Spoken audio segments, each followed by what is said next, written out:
ఆశా పాసం బందీ చేసేలే సాగే కాలం ఆడే ఆటేలే తీరా తీరం సేరేలోగానే ఏ తీరవునో సేరువైనా సేదు దూరాలే తోడవుతూనే ఈడే వైనాలే నీదో కాదో తేలేలోగానే ఏదేటవునో ఆటు పోటు గుండె మాటుల్లోనా సాగేనా నిండు పున్నమేళ మబ్బు కమ్ముకొచ్చి సింహ సీకటల్లిపోతుంటే నీ గమ్యం గందరగోళం దిక్కు తోచకుండా తల్లడిల్లిపోతూ పల్లటిల్లిపోయి నీ ఉంటే తీరే నాది ఆరాటం ఏ హేతువులు తీరా తల్లి మార్చిందో నిశితంగా తెలిసేదరా రేపేటవునో తేలాలంటే నీ ఉనికి ఉండాలిగా ఓటు ఓటు ఉండే మాటల్లోనా సాగేరా ఆశాపాసం బందీ. వర్క్ స్టార్ట్ చేశారా? అదేంటి యూనియన్ లీడర్ని టచ్ చేశారు? ఆ సైట్లో వర్క్ ఎలా అవుతుందో చూస్తానన్నావు. క్రిమినల్ కేసు కూడా పెట్టావు కదా? పెట్టాను సార్. మీ మరదల గారు వచ్చి మాట్లాడిన తర్వాత నా అభిప్రాయం మార్చుకున్నాను సార్.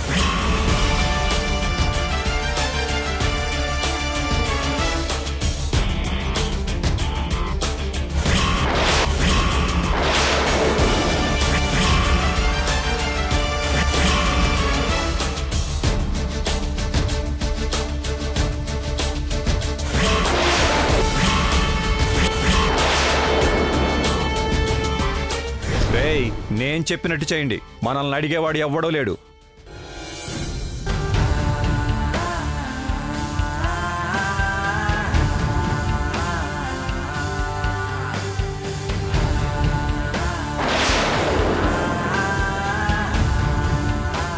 మీరు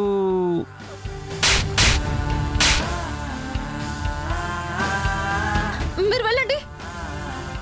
ఆదిత్యబాబు గారి భార్య కదా? నమస్తే మేడం. ఏంటి ఇలా వచ్చారు? రేయ్, మేడం గారు ఏదో మాట్లాడతారంట, నువ్వు వెళ్ళు. ఇప్పుడు చెప్పండి మేడం, ఏంటి ఇంత దూరం వచ్చారు? కొంపదీసి మీ ఆయన మీద పెట్టిన కేసు గురించా? రాత్రి తల్లి ఫోన్లో బతిమలాడడం అయిపోయింది, ఇప్పుడు భార్య రాయబారానికి వచ్చిందన్నమాట. చూడు, నువ్వు మా కంపెనీని మోసం చేయడం మొదటి తప్పు. తప్పైపోయిందని ఒప్పుకోకుండా ఇంటికొచ్చి నా భర్తని కావాలని రెచ్చగొట్టి మాట్లాడటం రెండో తప్పు. ఇలా తప్పుల మీద తప్పులు చేసి తిరిగి నా భర్త మీద కేసు పెట్టడం అన్నింటికన్నా పెద్ద తప్పు కదా. కాబట్టి చేసిన తప్పులకి ఇప్పటికైనా బుద్ధి తెచ్చుకొని ఆయన మీద కేసు విత్డ్రా చేసుకుని సైట్ లైన్ వర్కర్స్ ని జాయిన్ చేయి. లేకపోతే ఏం చేస్తారు మేడం? బెదిరిస్తున్నారా? అసలు నేనేంటో, నా బ్యాక్గ్రౌండ్ ఏంటో తెలుసుకునే వచ్చారా? తెలుసుకున్నాను కాబట్టి ఇంత ధైర్యంగా వచ్చాను. నువ్వు మా ఇంటికొచ్చి మా ఆయనతో మాట్లాడిన పద్ధతిని చూస్తే కావాలనే వచ్చావేమోనని నాకు అనుమానం వచ్చింది. రాత్రి మా అత్తయ్యతో ఫోన్లో మాట్లాడిన దాన్ని బట్టి కన్ఫర్మ్ అయింది. ఒక కంపెనీలో జీతానికి పనిచేసే సూపర్వైజర్ ఓనర్తోనే ఢీ కొట్టడానికి రెడీ అయ్యాడు అంటే అతని బ్యాక్గ్రౌండ్ ఏంటా అని నీ గురించి మొత్తం తెలుసుకున్నాను. అప్పుడు బయటపడ్డాయి నీ పాపాల చిట్టా.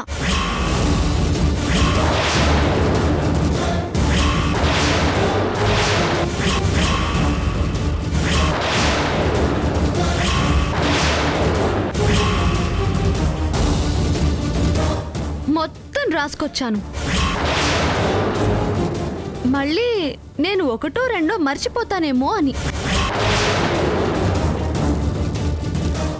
4 సంవత్సరాల క్రితం గాయత్రి కన్స్ట్రక్షన్లో వర్క్ చేస్తున్నప్పుడు 25 లారీల ఐరన్ లోడ్ని దొంగతనంగా అమ్మేశావని నీ మీద కంప్లైంట్ ఉంది. ఆ కేసు ఇంకా కోర్టులో నడుస్తూనే ఉంది. దాంతో నాకేం సంబంధం లేదు. నువ్వు అపోజిషన్ లాయర్కి లంచం ఇచ్చి ఆధారాలు కోర్టులో ప్రవేశపెట్టకుండా ఆపుతున్నావు. అంతకన్నా ఎక్కువ డబ్బులు లంచం ఇస్తే ఆధారాలు కోర్టుకిస్తాడు, నువ్వు జైలుకి వెళ్తావు. రెండో విషయం ఏంటో తెలుసా? నువ్వు వర్కర్స్ జీతాల్లో సగం తినేస్తున్నావని నీకు కొంతమంది వర్కర్స్ ఎదురు తిరిగితే వాళ్ళల్లో వాళ్ళకి గొడవ పెట్టావు. ఆ గొడవల్లో 2 చనిపోయారు. అది నువ్వు చేయించిన పనే అని అక్కడ వర్కర్స్ అందరికీ తెలుసు. కానీ అప్పుడు ఎస్ఐకి లంచం ఇచ్చి సాక్షుల్ని బెదిరించి కేసు క్లోజ్ చేయించావు. ఇప్పుడు అక్కడికి కొత్త ఎస్ఐ వచ్చాడు. ఆ సాక్షులు ఇప్పుడు సాక్ష్యం చెప్పడానికి రెడీగా ఉన్నారు. ఇప్పుడు ఆ కేసు రీఓపెన్ చేపిస్తే వెంటనే జైలుకి వెళ్తావు. అసలు డబ్బుల కోసం మనుషుల ప్రాణాలతో ఆడుకుంటావా? అసలు నువ్వు మనిషివేనా? పనిలోకి వచ్చిన ఒక ఆడపిల్లని పెళ్లి చేసుకుంటాను అని చెప్పి మోసం చేశావు. ఒక ముసలి దంపతులను బెదిరించి బలవంతంగా వాళ్ళ సైట్ని నీ పేరు మీద రాయించుకున్నావు. 1, 2 ఇలా చెప్పుకుంటూ పోతే చాలా టైం పడుతుంది. ఇన్ని కేసుల్లో ఏ ఒక్కటి ఓపెన్ చేసినా నువ్వు జైలుకు వెళ్లడంతో పాటు ఏ యూనియన్ అండ చూసుకునైతే పని చేయకుండా అడ్డుకుంటున్నావో అదే యూనియన్ నుంచి నిన్ను బయటకు గంటిస్తాను. ఇప్పుడు చెప్పు, ఏ కేసు ఓపెన్ చేయమంటావు? వద్దు మేడం, మీరేం చేయమంటే అదే చేస్తాను. ఇప్పుడే వెళ్ళి మీ ఆయన మీద కేసు విత్డ్రా చేసుకుంటాను. రేపటి నుంచే వర్కర్స్ పనిలోకి వస్తారు మేడం. నేను కూడా చేసిన తప్పును సరి చేసుకుని ఇక నుంచి సరిగ్గా ఉంటాను మేడం. మరి ఎలా చేస్తారో చూస్తాను అది ఇది అని ఛాలెంజ్ చేసావు కదా? లేదు మేడం, నా తప్పు బయటపడిపోయాక నేనే విక్రమ్ గారి దగ్గరికి వచ్చి తప్పు ఒప్పుకొని కాళ్ళ మీద పడిపోదాం అనుకున్నాను మేడం. కానీ చెప్పుడు మాటలు విని ఎదురు తిరిగాను మేడం. ఈ ఒక్కసారికి క్షమించండి మేడం. ఇక నా వల్ల మీకు ఏ ప్రాబ్లం ఉండదు. ఉండకపోతే మంచిదే, లేదంటే నీకే ప్రాబ్లం. పొద్దున్నే వర్కర్స్ అందరినీ ఇక్కడికి పిలిపించి మా బావగారికి ఫోన్ చేయి. అలాగే మేడం, తప్పకుండా చేస్తాను.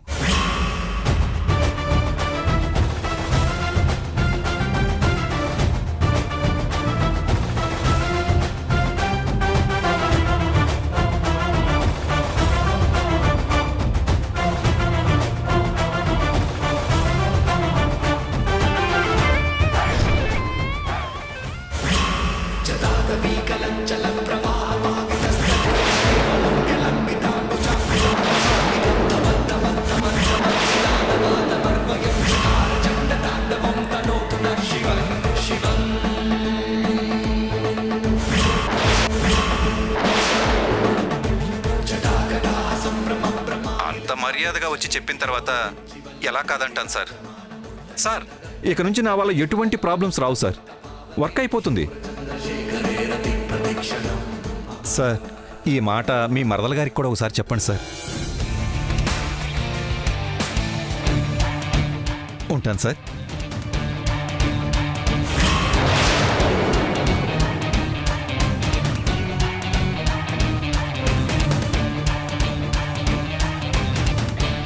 ఇదంతా ఎప్పుడు చేసేద్దారని చెప్పనే లేదు.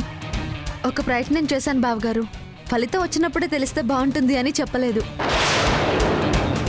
అసలు నువ్వెప్పుడు వెళ్ళావు? ఈ ఆధారాలన్నీ ఎప్పుడు సంపాదించావమ్మా? అసలు నీకింత ధైర్యం ఎక్కడి నుంచి వచ్చింది? ధైర్యం కాదత్తయ్య, తెగింపు.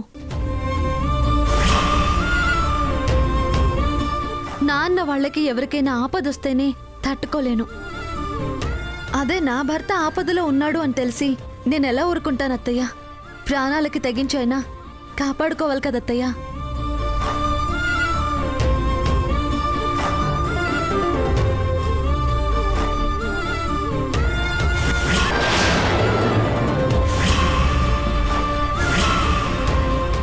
నా కొడుకుని ఏ లోటు లేకుండా చూసుకునే అమ్మాయి భారీగా వస్తే చాలనుకున్నానమ్మా. కానీ అమ్మలా చూసుకునే అమ్మాయి వచ్చింది.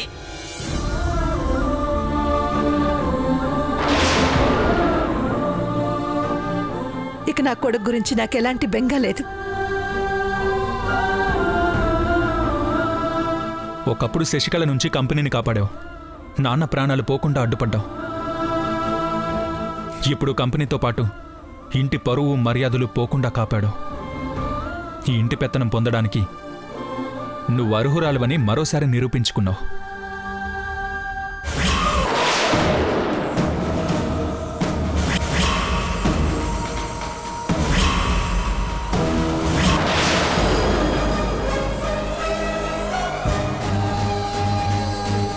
దీంతో ఇంకెవరికైనా నీ పెత్తనం మీద అనుమానాలు ఏమన్నా ఉంటే హిట్టే పోతాయి.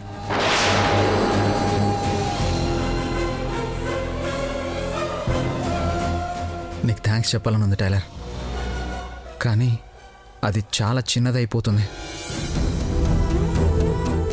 నువ్వు చేసిన దానికి ఏమిచ్చినా తక్కువే. చెప్పు, నీకేం కావాలి? మీరెప్పుడు ఇలా సంతోషంగా నవ్వుతూ ఉండటమే నాకు కావాలి. ఇంతకు మించి నాకు ఇంకేమీ అక్కర్లేదు సారు. టైం అవుతుంది, ఆఫీస్కి బయలుదేరండి. నేను లంచ్ తీసుకొస్తాను. వెళ్ళొస్తానమ్మా. మంచిది నాన్న. టైలర్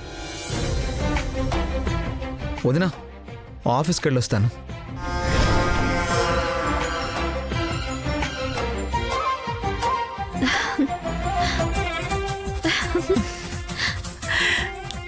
పదమ్మా.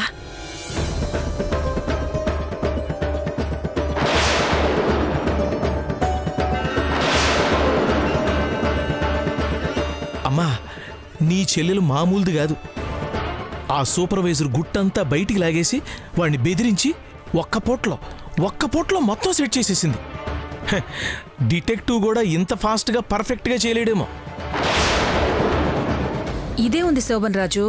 శశికళనైతే ముప్పతిప్పులు పెట్టి 3 చెరువుల నీళ్లు తాగించింది. అంతా మన చేతుల్లోనే ఉన్నట్టుంటుంది, కానీ ఆఖరికి దాని చేతుల్లోకి లాగేసుకుంటుంది. దాంతో పెట్టుకుని గెలవడం అంత ఈజీ కాదు. అదమ్మా సంగతి. ఆ సూపర్వైజర్ కంప్లైంట్ ఇచ్చాడు, అనుకోకుండా కలిసొచ్చింది అనుకుంటే ఛే, మొత్తం రివర్స్ అయిపోయింది. ఇక ఆదిత్యన ఆఫీస్కి వెళ్లకుండా ఆపడం కష్టమమ్మా. బాబాయ్, కంపెనీలో మొత్తం షేర్స్ మనవేనా లేదా వేరే ఎవరైనా పార్ట్నర్స్ ఉన్నారా? ఉన్నారు శ్రావణి. మరి ఇలా ఎవరిని పడితే వాళ్ళని కొట్టే వాళ్ళని తీసుకెళ్ళి ఆఫీస్లో కూర్చోబెడితే వాళ్ళు ఊరుకుంటారా? అబ్జెక్షన్ ఏం చెప్పరా? ఎందుకు ఊరుకుంటారు? ఇక్కడంటే అమ్మకి అన్నకి ముద్దు కాబట్టి ఏం చేసినా భరిస్తారు. కానీ వాళ్ళెందుకు భరిస్తారు కదా?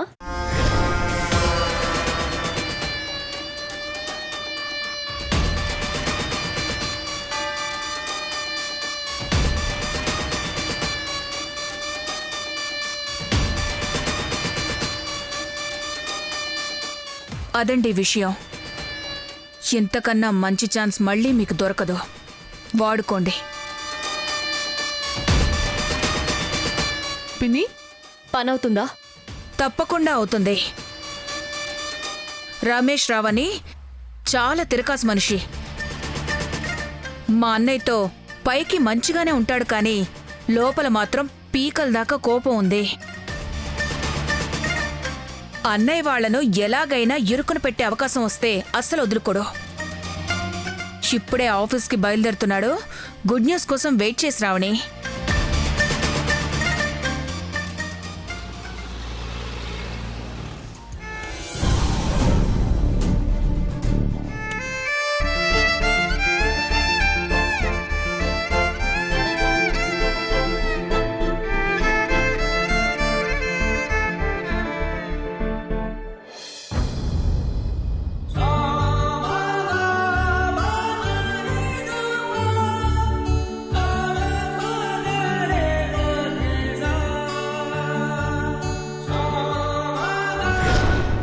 నువ్వు నవ్వితే చూడాలనిపిస్తుంది, నువ్వు ఏడిస్తే నాకేడుపు వస్తుంది.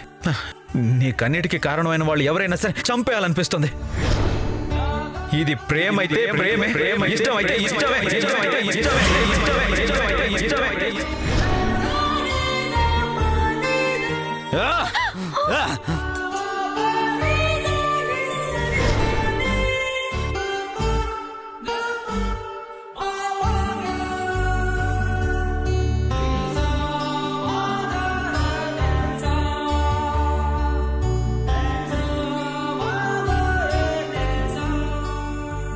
టైలర్,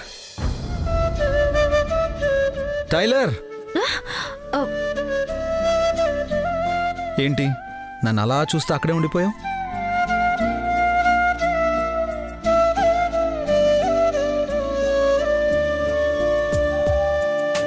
మా సార్ ఇలా ఆఫీస్లో ఉండి కష్టపడ్డం చూస్తుంటే మనసు నిండిపోయింది సారు. అలాగే చూడాలనిపిస్తోంది. అసలు మిమ్మల్ని ఇలా అత్తయ్య గారు చూడాల్సింది. ఎంత మురిసిపోయి ఉండేవారో. నువ్వు మరీ నన్ను ఆకాశానికి ఎత్తేస్తున్నావు టైలర్. కానీ నాకేమో మళ్ళీ ఎవరేం తప్పు చేస్తారో, కోపం ఆపుకోలేక చేయి చేసుకుంటే మళ్ళీ ఏం గొడవలు జరుగుతాయోనని భయంగా ఉంది. నన్నెవరో ఏదో అంటారని కాదు టైలర్. పాపం నువ్వు నన్ను వెనకేసుకొస్తూ మాటలు పడాల్సి వస్తుంది కదా. ఇప్పుడు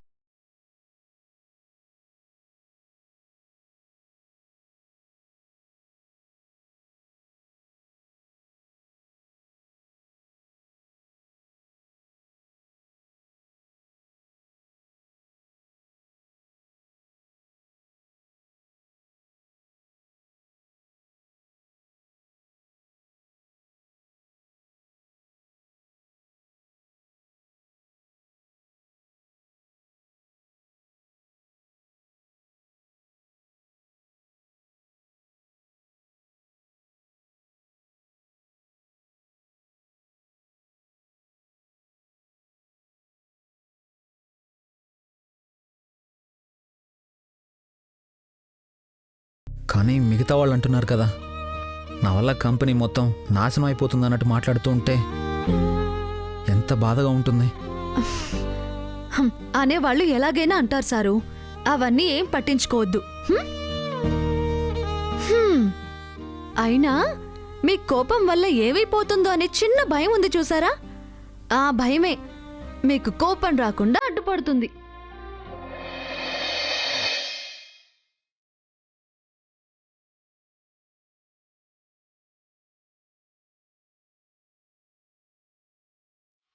పద పద పద పదమని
అసలు నువ్వు లేకపోయి ఉంటే నేను ఏమైపోయావాడిని టైలర్.